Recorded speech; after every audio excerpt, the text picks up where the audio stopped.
Morning students, आज हम class 9 subject biology continue करेंगे। हमने लास्ट आपकी क्लास में साइंस के बारे में डिस्कस करा था कि what is the science and उसके ब्रांचेस के बारे में बताया था कि कौन कौन से उसके ब्रांचेस, उसमें से कौन कौन से ब्रांचेस निकलती हैं, यानी साइंस को डिवाइड करा था मैनी पार्ट्स में। आज हम इसी में से साइंस का सब्जेक्ट यानी बायोलॉजी के बारे में हम यहाँ पर बायोलॉजी का सब्जेक्ट हमारा बायोलॉजी है और chapter number 1 the fundamental unit of life के बारे में डिस्कस करेंगे। भी हम नाउ हमारा सिलेबस स्टार्ट होता है। आप इस जो हम यहाँ पर आपसे डिस्कस करेंगे वन बाय वन, यहाँ पर टॉपिक बाय और थ्योरी बाय, ये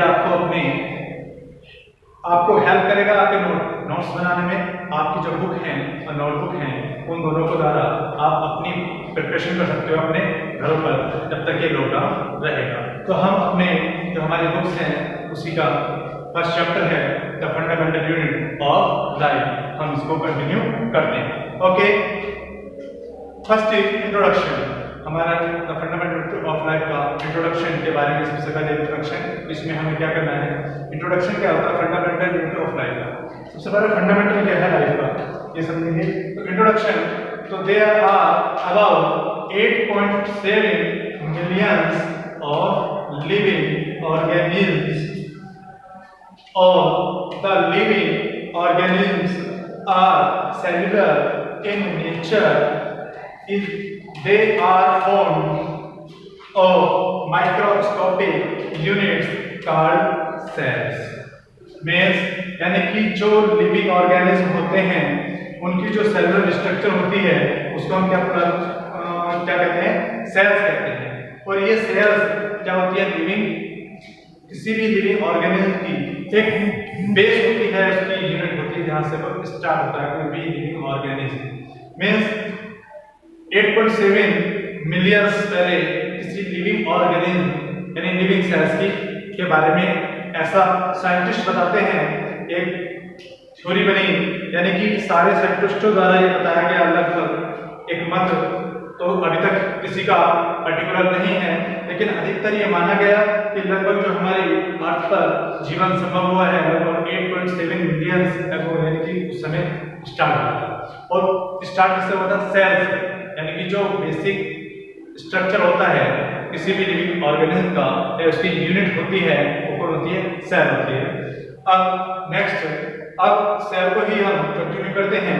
तो सेल को कंटिन्यू करने के लिए इसकी सेल बायोलॉजी की हिस्ट्री जानना बहुत जरूरी है।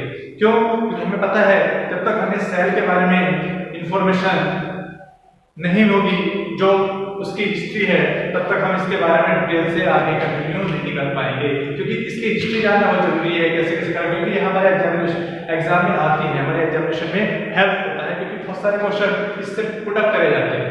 जैसे कि फर्स्ट, फादर ऑफ बायोलॉजी, आपको पता है फादर ऑफ बायोलॉजी होते हैं एरिस्टोटल। एरिस्टोटल यानी जो अरस्तु भी कहते हैं इन्हें, यानी एरिस्टोटल फादर ऑफ बायोलॉजी। सबसे पहले बायोलॉजी के बारे में अगर किसी ने बताया था तो एरिस्टोटल द्वारा बताया गया था। Aristotle concluded that all the animals and plants are formed of repeating elements. Aristotle द्वारा बताया गया कि जितने भी इस अर्थ पर लिविंग ऑर्गेनिज्म, चाहे वो प्लांट्स हो या एनिमल्स हो, उनके जो एलिमेंट्स होते हैं वो रिपीट होते हैं, यानी कि प्लांट्स और एनिमल्स की जो क्या होते हैं, फॉर्म ऑफ रिपीटिंग एलिमेंट्स होते रहते हैं, यानी कि रिपीट होते रहते हैं। यानी कि उन्होंने सबसे पहले कॉन्सेप्ट दिया इसके बारे में, बायोलॉजी के, प्लांट्स और एनिमल्स के बारे में सबसे पहले, इसलिए फादर ऑफ बायोलॉजी भी कहते हैं। इन्हें फादर ऑफ जूलॉजी भी कहा जाता है। फादर ऑफ जूलॉजी किसको, एरिस्टोटल को। क्यों? क्योंकि इन्होंने अधिकतर जो बताया था किसके बारे में बताया था, एनिमल के बारे में बताया था, साथ ही साथ इन्होंने प्लांट्स के बारे में बहुत कुछ बताया। अब नेक्स्ट आता है हमारा रॉबर्ट हुक 1665। रॉबर्ट हुक ने क्या क्या कहा देखते हैं। इज अ बॉटनिस्ट, कौन थे, बॉटनिस्ट थे। अब बॉटनिस्ट का मतलब होता है यानी कि जो study of botany, study of plant. Botany subject होता है, उसके अंदर स्टडी ऑफ प्लांट, जो प्लांट का अध्ययन करते हैं, ऐसे साइंटिस्टों को कहते हैं बॉटनिस्ट। तो ये बॉटनिस्ट थे Robert Hooke. observe thin sections of bark of a tree under a self-designed compound microscope and noticed honeycomb-like compartments. He coined them as cell. यानी कि इन्होंने सबसे पहले सेल के बारे में बताया कि ऑब्जर्व करा किसके द्वारा, एक सेक्शन काटा किसका, कोर का, कोर को बार्क, यानी कि एक ट्री बार्क उसकी कोर में से इन्होंने एक सेक्शन काटा और अपने आप जो उनके द्वारा बनाई गई सेल्फ डिजाइन एक माइक्रोस्कोप था, कंपाउंड माइक्रोस्कोप, उसमें उन्होंने उसे नोटिस करा, देखा और उन्होंने पाया कि ये कुछ इस प्रकार का होता है जिस प्रकार एक हनीकॉम्ब होता है। सपोज करो कोई हनीकॉम्ब है, हनीकॉम्ब इस मधुमक्खी का छत्ता, तो आपने देखा होगा कि उसके अंदर इस प्रकार के होल होते हैं, दिस टाइप होल होते हैं, ये इस प्रकार से क्या होते हैं, होल होते हैं। तो कुछ इस प्रकार से उन्होंने पाया हनीकॉम्ब की तरह, यानी कि सेपरेट क्या होता है, कंपार्टमेंट होता है, जैसे ये कंपार्टमेंट है, ये कंपार्टमेंट, तो इस पर्टिकुलर एक कंपार्टमेंट को सेल का नाम दिया। ठीक, एक पर्टिकुलर इंडिविजुअल को क्या कहता है, सेल कहा। तो किसके द्वारा, रॉबर्ट हुक के द्वारा, यानी कि रॉबर्ट हुक ने कॉइन करा किसको, सेल। अब नेक्स्ट कंटिन्यू करते हैं, नीचे आता है हमारा Anton von ल्यूवेनहोफ 1675 was first to observe living cells like bacteria from crater of tea। यानी कि जो एंटोन वॉन ल्यूवेनहोफ थे उन्होंने ऑब्जर्व करा किसके बारे में, लिविंग सेल के बारे में।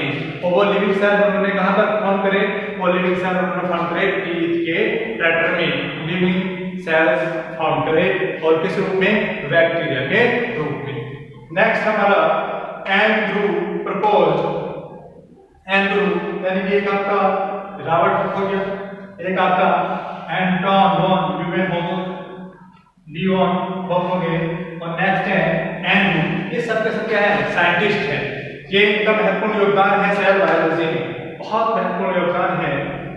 एंड्रू ने प्रपोज करा cell concepts which states that cell is unit structure of organism. यानी इन्होंने बताया कि किसी की भी यूनिट, यानी कि किसी लिविंग ऑर्गेनिज्म की, तो लिविंग ऑर्गेनिज्म की यूनिट इन्होंने सेल को बताया। सेल इज यूनिट स्ट्रक्चर किसकी, ऑफ ऑर्गेनिज्म की। जितने भी लिविंग ऑर्गेनिज्म होते हैं, चाहे वो प्लांट्स हो या एनिमल्स हो, उनकी जो यूनिट होती है स्ट्रक्चरल यूनिट, जो वो स्ट्रक्चर जो उसका शेप होती है किसी भी लिविंग ऑर्गेनिज्म की, तो उसकी स्ट्रक्चर क्या होती है, सेल होती है, और उसकी फंक्शनल यूनिट भी सेल होती है। स्ट्रक्चरल एंड फंक्शनल यूनिट क्या कहलाती है, सेल कहलाती है। तो इन्होंने स्ट्रक्चरल यूनिट को बताया कि कौन होती है, सेल होती है। नेक्स्ट आते हैं हमारे रॉबर्ट ब्राउन। अब रॉबर्ट ब्राउन इनका भी महत्वपूर्ण योगदान है सेल बायोलॉजी में। उन्होंने 1831 में डिस्कवर करा the nucleus in the root cell of orchid plant. इन्होंने बताया जैसे कि अगर आप सेल की स्ट्रक्चर के बारे में थोड़ा सा आपको यहाँ पर ड्रॉ करके बताते हैं कि किस प्रकार से सेल स्ट्रक्चर आपने लास्ट क्लासेस में कंटिन्यू कर रखा है, ये आपने रीड कर रखा है, स्ट्रक्चर भी देख रखी है, डायग्राम भी बनाए हैं आप लोगों ने। तो ये कुछ इस प्रकार की स्ट्रक्चर बनती है सेल, एक प्लांट सेल की। ये मैंने यहाँ पर प्लांट सेल का डायग्राम थोड़ा सा समझाने के लिए बता रहा हूँ। ये कुछ इस प्रकार से होता है, ये न्यूक्लियस पढ़ा जाता है, इसमें और भी पार्ट्स पढ़े जाते हैं, जैसे कि आपका ये माइटोकॉन्ड्रिया रहता है, और भी यहाँ पर क्लोरोप्लास्ट इसमें रहते हैं, और मैनी पार्ट्स इसके अंदर रहते हैं। यानी कि जो किसी सेल के ऑर्गेनेल्स होते हैं, ये ऑर्गेनेल्स कहलाते हैं। आपका माइटोकॉन्ड्रिया हो गया, न्यूक्लियस हो गया, राइबोसोम्स हो गया, एक्सेट्रा एक्सेट्रा। अब यहाँ पर बात आती है न्यूक्लियस की। अब न्यूक्लियस को रूट पे पाया किसकी, ऑर्किड की। ऑर्किड जो प्लांट होता है, एक फ्लावरिंग प्लांट होता है, जो डेकोरेटिव प्लांट के रूप में हम यूज करते हैं अपने घरों में, बहुत जगह मिल जाएगा, छोटा सा प्लांट होता है उसमें। तो उसके रूट्स में उन्होंने न्यूक्लियस की डिस्कवर करा, न्यूक्लियस को खोजा। तो ये न्यूक्लियस क्या होता है, यानी कि इसका जो सेंटर होता है जो इस पे कंट्रोल करता है, किसी भी सेल पर अपना पूरी तरह से कंट्रोल करता है, कौन करता है, न्यूक्लियस। और इसी न्यूक्लियस के अंदर इसके क्या रहते हैं, यानी कि जेनेटिक मटेरियल हमारा इस न्यूक्लियस के अंदर पड़ा रहता है। तो न्यूक्लियस के बारे में बताया किसने? रॉबर्ट ब्राउन ने। इसमें ऑर्किड प्लांट में, ऑर्किड प्लांट एक अपने आप में बहुत बड़ी फैमिली का प्लांट है। नेक्स्ट आता है देखिए 1839 gave the term protoplasm for the germ-like semi-fluid of the cell, यानी कि कोई भी सेल जो ये पूरा का पूरा मटेरियल होता है, ये सारा का सारा मटेरियल इसमें न्यूक्लियस और सारा सब कुछ इंक्लूड रहता है, वो सारा का सारा उनके द्वारा बताया गया किसका? प्रोटोप्लाज्म, यानी जीव द्रव्य, किसी जीव का द्रव्य जिससे वो क्या करते हैं, यानी कि कोई सेल लिविंग रहती है तो वो उसको क्या बताया हमने? प्रोटोप्लाज्म का नाम दिया, जिसमें सब कुछ इंक्लूड हो जाते हैं। नेक्स्ट हमारा यहाँ से जल्दी से हमारा नेक्स्ट आते हैं हमारे श्राइडेन एंड स्वान। ये भी साइंटिस्ट थे, मैंने नीचे नहीं आया तो मैंने यहाँ पर कॉर्नर में आपका राइट कर दिया। श्राइडेन एंड स्वान द्वारा प्रपोज द सेल थ्योरी। अब यहाँ पर सेल के बारे में बताया, जो हमारे साइंटिस्ट थे उनके बारे में बताया कि सेल को किसने बताया, लिविंग में किसने बताया, और उसके बारे में सेल्स के जो इनर ऑर्गेनेल्स होते हैं उनके बारे में बताया। अब बात आती है सेल थ्योरी की, जो इसके सेल की थ्योरी थी, क्योंकि हमें पता है, हमने स्टार्टिंग में पढ़ा था साइंस के बारे में, और साइंस में हमें पता था कि कोई भी जब किसी चीज की डिस्कवरी होती है तो मेथड ऑफ साइंस, तो उसमें लास्ट में साइंटिस्ट जब किसी कंक्लूजन पर पहुंचते हैं, सारा जब उसकी डिस्कवरी हो जाती है, सभी साइंटिस्ट एकमत हो जाते हैं तो एक थ्योरी दी जाती है, वो कहलाती है सेल थ्योरी। तो ये किसके द्वारा दी गई? यानी कि श्राइडेन एंड स्वान के द्वारा उस सेल थ्योरी को प्रपोज करा गया। तो ये हमारा कुछ था हिस्ट्री ऑफ सेल बायोलॉजी। हमने हिस्ट्री पढ़ी किसकी? सेल बायोलॉजी की। अब इसके नेक्स्ट हम बहुत सारे टॉपिक कंटिन्यू करेंगे, जैसे कि हमारे सिलेबस के चैप्टर में है, फर्स्ट चैप्टर में। Okay, thank you. Okay student, हमने इस तरह का कंटिन्यू किया हिस्ट्री ऑफ सेल बायोलॉजी। अब हिस्ट्री ऑफ सेल बायोलॉजी से आगे कंटिन्यू करते हैं उसे। हिस्ट्री ऑफ सेल बायोलॉजी के आगे हम कंटिन्यू करेंगे कि two types of organism. Cell के बारे में पढ़े हैं, और मैंने आपको डायग्राम बताया था प्लांट सेल का, जिस प्रकार से प्लांट सेल का डायग्राम होता है ऐसे एनिमल सेल का होता है। इसलिए टू टाइप्स ऑफ ऑर्गेनिज्म होते हैं। On the basis of number of cells, organisms are divided into two categories। दो भागों में बांटा कैटेगरीज में। First unicellular organism, second is multicellular organism. अब यूनिसेलुलर ऑर्गेनिज्म क्या होते हैं? These are formed of one cell only।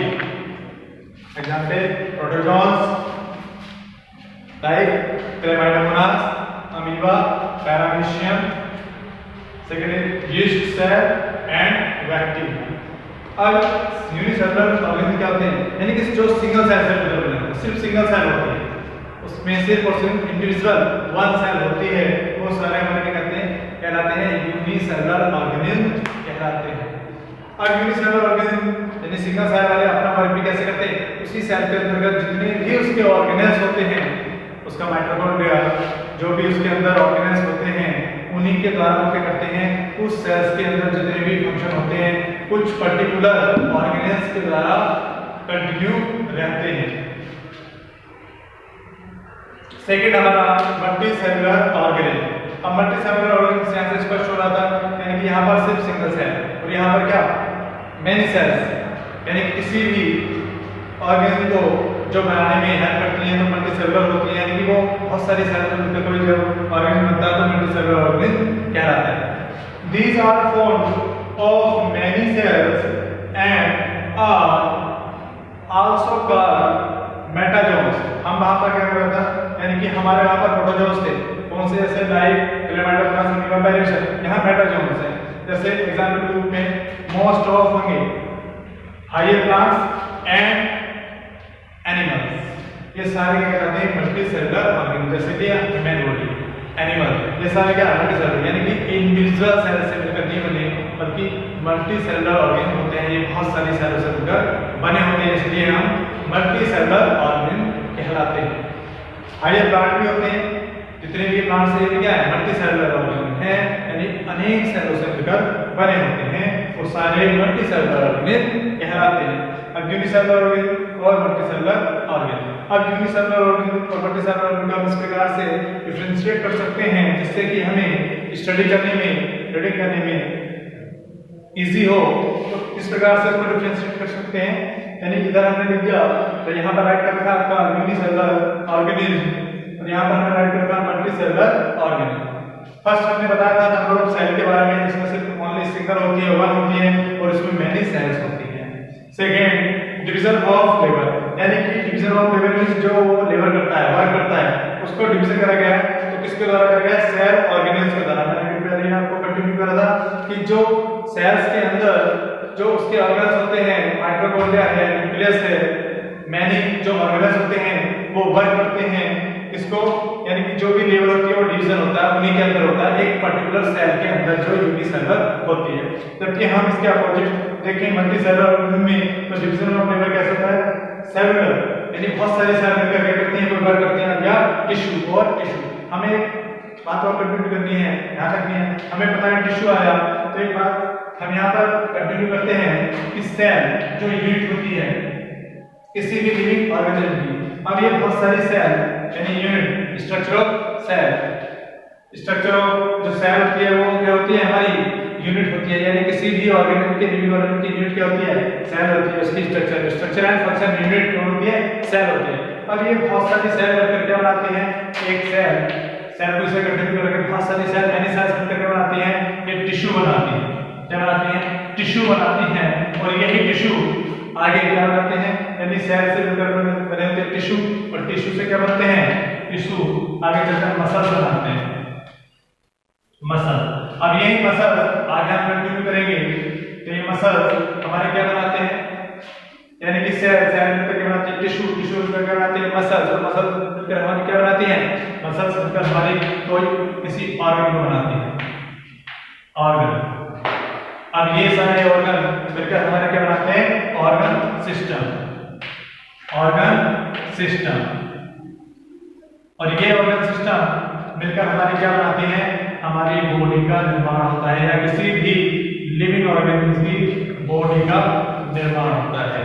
Means cell, यहाँ पर एक वर्ड आया था टिश्यू, तो टिश्यू को मैंने क्या करा? यानी बहुत सारे सेल जब मिल जाते हैं तो क्या बनाते हैं? टिश्यू बनाएंगे। टिश्यू मिलकर मसल्स बनती है, जो हमारी मसल्स हमारी बॉडी में दिखती हैं, ये क्या कहलाती हैं? मसल्स होती हैं हमारी। और मसल्स मिलकर हमारे ऑर्गन, जैसे फिंगर है, हमारा हैंड है, हमारी नोज है, यानी बॉडी के जो ऑर्गन होते हैं, लीवर है, हार्ट है, ये किसके द्वारा बनते हैं? मसल्स के द्वारा बनते हैं। जैसे कि हार्ट मस्कुलर ऑर्गन होता है, इसके अंदर क्या होती है? मसल्स होती हैं। तो ये मसल्स के द्वारा बनते हैं ऑर्गन, और ऑर्गन मिलकर बनाते हैं ऑर्गन सिस्टम। ऑर्गन सिस्टम होता है कैसे? जैसे कि सपोज करो रेस्पिरेटरी सिस्टम। अब रेस्पिरेटरी सिस्टम हमारे के नीचे से बनाता है क्या? कंट्रोल से, जिसमें ऑर्गन इंक्लूड होते हैं। हमारे नोज होती है, हमारे लंग्स होते हैं, हमारे ट्रैकिया होते हैं, यानी कि मेनी पार्ट्स इसमें क्या होते हैं? इंक्लूड होते हैं। तो हमारे क्या बनता है? ऑर्गन सिस्टम बनाते हैं। यहाँ पर एक मैंने बहुत ही सिंपल तरीके से बताने की कोशिश कर रहा हूँ। जब हमारा नेक्स्ट टॉपिक आएगा तो वहां पर इसको डिस्क्राइब करेंगे बहुत अच्छी प्रकार से। अब ऑर्गन सिस्टम यानी कि ऑर्गन सिस्टम जैसे रेस्पिरेटरी सिस्टम हो गया, इसी प्रकार से एक्सक्रीटरी सिस्टम हो गया, डाइजेस्टिव सिस्टम हो गया। जैसे डाइजेस्टिव सिस्टम में हमारा क्या कौन हेल्प करता है? हमारा माउथ हेल्प करता है, हमारी ट्रैकिया, माउथ, ओसोफेगस, हमारा स्टोमक, हमारी स्मॉल इंटेस्टाइन, हमारी लार्ज इंटेस्टाइन, एक्सेट्रा एक्सेट्रा, जो भी ऑर्गन होते हैं वो उसमें क्या करते हैं? हेल्प करते हैं। तो इन ऑर्गन्स को मिलाकर हमारा क्या बनता है? एक ऑर्गन सिस्टम होता है। अब ये बहुत सारे ऑर्गन सिस्टम मिलकर क्या बनाते हैं? बॉडी बनाते हैं। रेस्पिरेटरी सिस्टम भी है इसमें बॉडी के अंदर, डाइजेस्टिव सिस्टम भी है, एक्सक्रीटरी सिस्टम भी है, एक्सक्रीटरी सिस्टम भी है। ये सारे के सारे सिस्टम आपस में मिलने के बाद किस चीज को बनाते हैं? किसी बॉडी का निर्माण करते हैं। तो ये सब में होता है। इस प्रकार के सिस्टम क्या होते हैं? सभी में होते हैं। प्लांट्स में भी सिस्टम होते हैं, एनिमल्स में भी, ह्यूमन बीइंग में भी। तो हमने यहाँ पर थोड़ा सा यहाँ पर इस चीज के बारे में नॉलेज प्राप्त करें। अब डिवीजन ऑफ लेबर एरिया तो सेलुलर हो सकता है और या टिश्यू के द्वारा वो करते हैं। थर्ड आता है हमारा less specialization and cell perform all the body function, यानी कि इसमें बॉडी फंक्शन एक पर्टिकुलर यदि लेस स्पेशलाइजेशन होते हैं किसी सेल द्वारा परफॉर्म होते हैं, जबकि यहाँ पर मोर स्पेशलाइजेशन होते हैं और वो सेल परफॉर्म करती है different but specific function different करती है, पर सबका वर्क क्या होता है, एक स्पेसिफिक फंक्शन करती है, पर्टिकुलर एक वर्क होता है, चाहे कितने भी सेल मिल जाए, कितने भी टिश्यू मिल जाए, पर सबका क्या हुआ, एक स्पेसिफिक फंक्शन होता है। कंटिन्यू करते हैं। नेक्स्ट आता है हमारा फोर्थ, जनरली माइक्रोस्कोपिक। हमने पढ़ा था ये माइक्रोस्कोपिक होता है, यानी कि आप नेट आईज से इसको शो नहीं कर सकते, देख नहीं सकते। इसके लिए सिर्फ आपको किसकी आवश्यकता होगी, एक माइक्रोस्कोप की आवश्यकता होगी, उसी के द्वारा आप इसे देख सकते हैं। एग्जांपल यहाँ पे प्रोटिस्ट में हमारा, जैसे कि हमने यहाँ पर राइट करता है, अमीबा आता है, क्लेमाइडोमोनास आता है, साथ साथ बैक्टीरिया और यीस्ट एक्सेट्रा। और बैक्टीरिया आप जानते हो, बैक्टीरिया के बारे में आपके, अब यीस्ट क्या होता है, यीस्ट भी आप लास्ट क्लास में कंटिन्यू करते हैं। यानी यीस्ट यानी जिसे खमीर बोलते हैं। सपोज करो जैसे ब्रेड बनाने में हम किसका यूज करते हैं, यीस्ट का यूज करते हैं, मींस खमीर का यूज करते हैं। और सिंपल भाषा में क्या होगा, साधारण भाषा में कर दूं, जैसे कि हम फ्लावर को गूंथते हैं, आटे को गूंथते हैं, तो उसमें क्या होता है, यीस्ट उत्पन्न हो जाता है, तो ब्रेड बनाने में होता है। तो ये क्या है, ये सारे क्या है, यूनिसेलुलर ऑर्गेनिज्म है। नेक्स्ट इसका फोर्थ पॉइंट देखते हैं, जनरली विजिबल होते हैं, ये देखे जा सकते हैं। जनरली क्या होते हैं, मैक्सिमम देखे जा सकते हैं, विजिबल होते हैं विद नेट आई। सिंपल आपको सामने इन्हें देख सकते हैं, जैसे हम अपने आप को देख रहे हैं, प्लांट्स को देख रहे हैं, बहुत सारे एनिमल्स को देखते हैं।